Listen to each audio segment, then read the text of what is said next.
cut, the butter spread too thick. I read for you, the war is sin. I deeply sympathize. With sobs and tears he sorted out those of the largest size, holding his pocket handkerchief before his streaming eyes. "Oh, oysters," said the carpenter, "we have had a pleasant run. Shall we be trotting home again?" But answer came there none.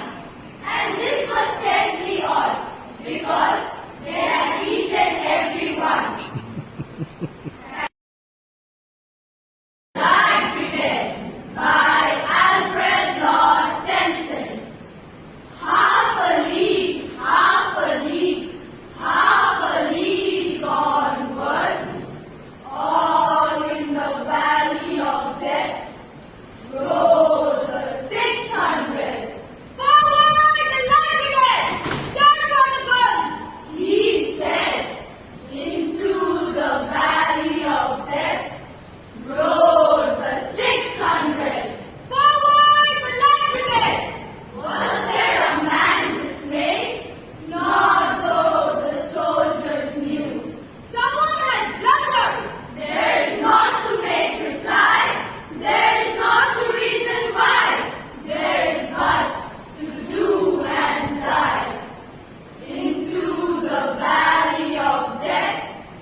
little raindrop washed tiny fishes and large fishes, and they swam slowly by. At other times, the river was noisy and rough. Little raindrops raced along rapids and dived down waterfalls, carefully avoiding the jagged rocks and the bottom of the falls. Eventually, the river reached the sea, and little raindrop was fully far away from the shore. He met friendly dolphins who played and danced in the sunlight and listened as they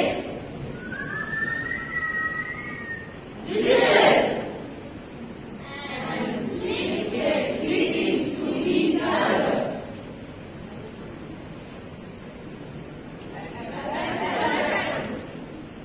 The giant bull, the tiny rock, ran to the beach.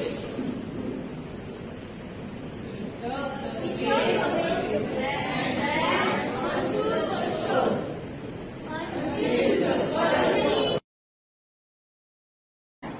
And you hide from my eyes, and you turn and run further when the fast bullets fly. Like Judas of old, you lie and deceive. A world war can be won. You want me to believe, but I see through your eyes, and I see through your brain, like I see through the water that runs down my drain. You fasten all the triggers for the others to follow. Then you sit back and watch when the death count gets higher. You hide in your mansion while the young people's blood flows out of their bodies and is buried in the mud. Let me ask you one question. Is your money that good? Will it buy you forgiveness? Do you think that it could? I think you will find when your death takes its toll, all the money you made will never buy back your soul. And I hope that you die, and your death will come soon. I follow your basket by the pale afternoon.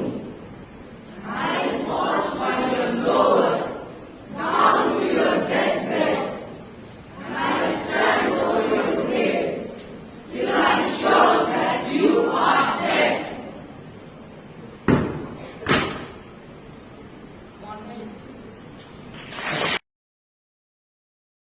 Dear future generations, I think I speak for the rest of us when I say, sorry.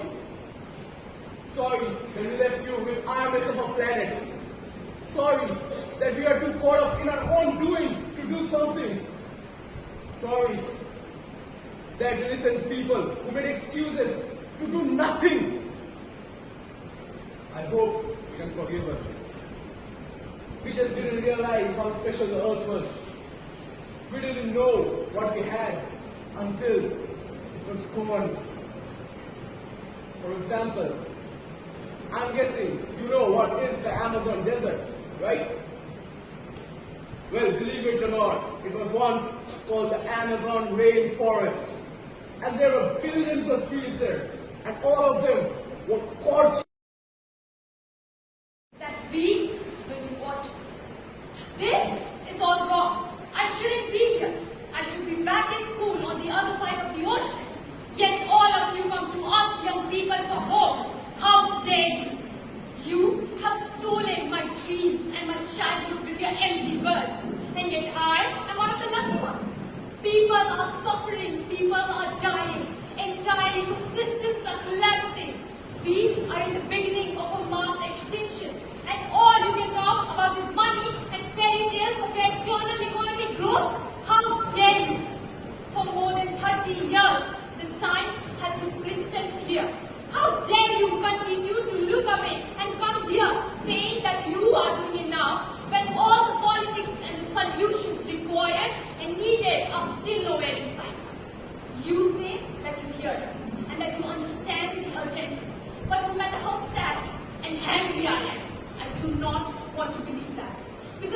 actually understood the situation and still kept on failing to act upon it, you would be evil. And that I refuse to do. The popular idea of cutting down the emissions half in 10 years gives us only 50% chance to stay below 1.5 degrees. And the risk of setting off the irreversible reactions to the human control.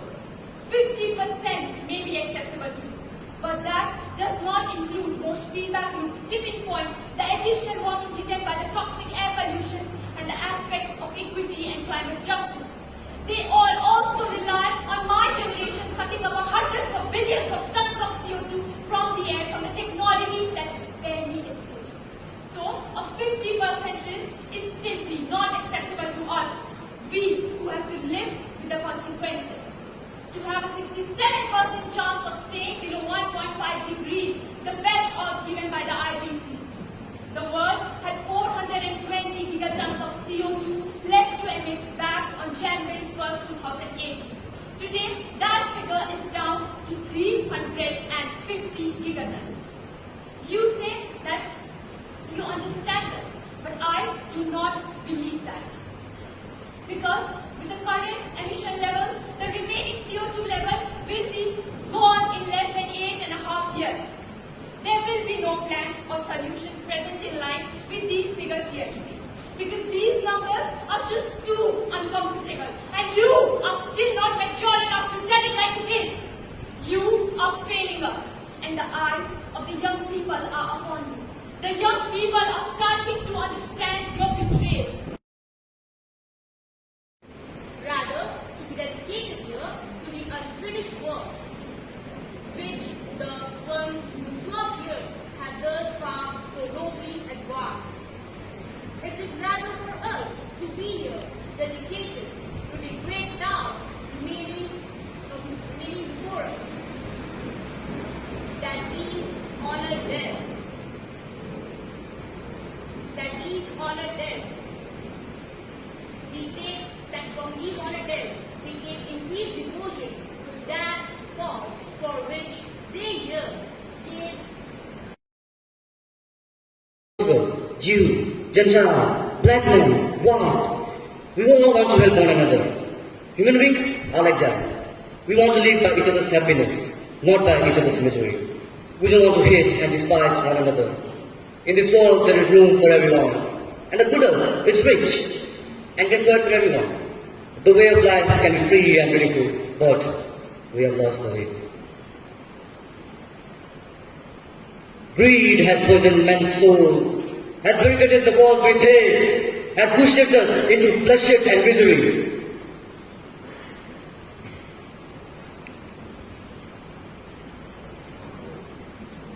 We have kept up speed, but we have shut ourselves in. Our knowledge had made us cynical. Our cleverness hard and unkind. We think too much and feel too little. More than mercenaries, we need humanity. More than cleverness, we need kindness and gentleness. With all these qualities, life will be violent and all will be lost. The airplanes and the radios have brought us closer together. The very nature of this invention cries out for the goodness in man, cries out for universal brotherhood, for the unity of us all. Even now, the voice is reaching millions throughout the world, millions of despairing men, women, and little children, victim of a system which makes man torture and imprison innocent people. To those who can hear me, I say, do not despair. The misery that is now upon us is for the passing of rage. The bitterness of man who fear the way of human progress. The hate of man will pass and dictators die. And so long as, and the power they took from the people will return to the people. And so long as man die, liberty will never perish. Soldiers! Don't give yourself to brutes. Men who despise you, enslave you, who regimented life, tell you what to do, what to think, and what to feel, who kill you, guide you, treat you like cattle, use you as cannon fodder. Don't give yourself to these unnatural men. Machine men with machine minds and machine hearts. You are not machines. You are not cattle. You are men. You have the love of humanity in your heart. You don't hate, or you don't love them. The unloved and unnatural. Soldiers, do not fight for slavery. Fight for liberty. In the 17th chapter of St. Luke, it is written, the kingdom of God is with men.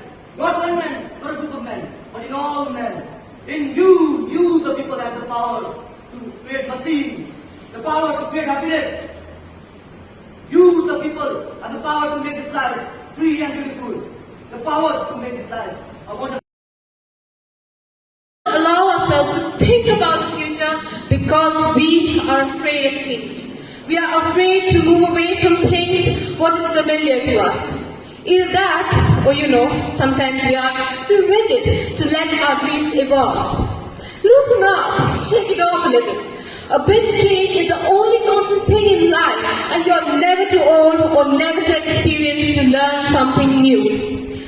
My rule number 2 is, let your dreams fly. Give them wings. Be who you want to be just by being fearless. New opportunities are another important part of being fearless. Then there's a very funny thing. These opportunities, they don't come very often. They come far and few in between. But when they do we recognize them? Our job is to recognize them and to make most of them. I look back of all the things I've done and marvel at the opportunities that came my way. Miss India, Miss World.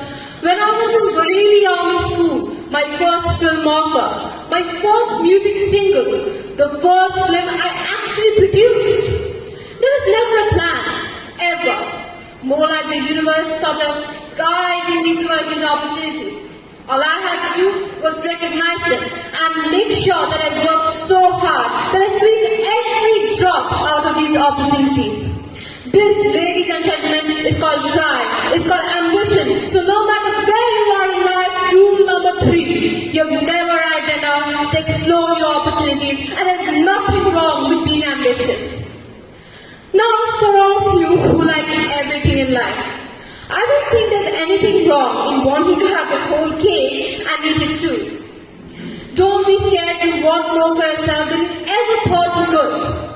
I want to dream of everything in life and I'll have everything. So rule number 4, be greedy. Be greedy for your ambitions. Be hungry for it. Don't live on someone else's benchmarks. Who can tell you who you should be? Don't let anyone or any situation dictate to you who you are and who you can be. I know it's very much easier said than done. I know that because I've done it. But fight for your dreams because no one else is going to fight for your dreams except you. I've turned down so many bold opportunities because they did not fit into what I thought was right for me at that time. So today my path is just my own. It belongs to no one. My failures, my successes, all of it mine. Words, when said or articulated in the right way, can change someone's mind. They can alter someone's belief. You have the power to bring someone from the slums of life and make a successful person out of them. Or destroy someone's happiness using only your words. Does that seem a bit too good to be true? A simple choice of words can make a difference between someone accepting or denying your message. You can have a very beautiful thing to say, but say it in your own word and poof, it's gone.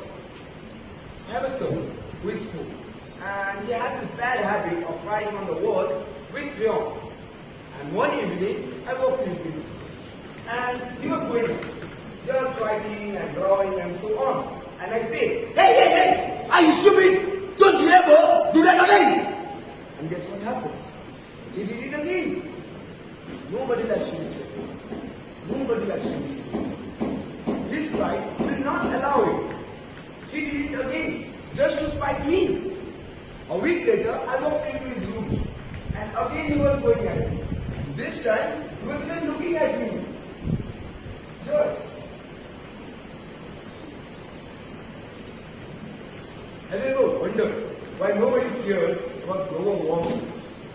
Even though it's a very serious issue, it could kill all of us. Because when you go home and flip on the television, you see a scientist try to speak about global warming, it goes something like this. Ladies and gentlemen, as you can see from the graph and the statistics here, the shows of water is rising. This figure shows that carbon dioxide is at alarming point. This message never gets said. But most importantly, before a person who is a role model, before a person who has been admired, anything you say would be believed. Anything you utter would be taken as truth. My friend, he loved this man, idealized this person. He could do anything to make him happy. But his father was the kind of person who was not easy to impress. And year after year Rahul tried, and his father tried. No. First year in college, Rahul got straight A's and thought to himself, this is it. This is what Assumptions a long time ago. When I was 8, I was confused for being called bossy because I wanted to direct the plays that we put on for our parents, but the boys were not. When I was 14, I was sexualized by different elements of the media. At 15, my girlfriend started dropping out of the sports team because they did not want to appear muscly. At 18, my male friends were unable to express their feelings. I decided that I was a feminist. I belong to the rank of women whose expressions are seen as too strong, too aggressive, isolating, and unattractive even. Why has this word become such an uncomfortable one? I am from Britain. I think it is right that I am paid the same as the male counterparts. I think it is right that I should be able to take my own decisions that will affect my life. I think it is right that socially I am afforded the same respect as men. But sadly, there is no country in the world where women can see these rights. No country in the world can say that they achieve gender equality. These rights I consider to be human rights. I'm one of the lucky ones. My life is a sheer privilege. Because my parents did not love me less because I was born as a daughter. My school did not limit me because I was a girl. My mentors did not assume that I would go less because I have to give birth to a child one day. These influences the gender equality. They might not know it, but they are the inadvertent who are changing the world today, and we need more of them. And if you still hate this word, it is not the word that is important. It is the idea and the ambition behind it. Because all women don't have the same respect as I have. In fact, statistically, very few have. In 1995, Hillary Clinton gave a very famous speech in Beijing on women's rights. But sadly, the things she wanted to change are still true today. But what stood out for me the most was that less than 30% of the audience were male. How can we change the world where only half of it are invited and feel welcome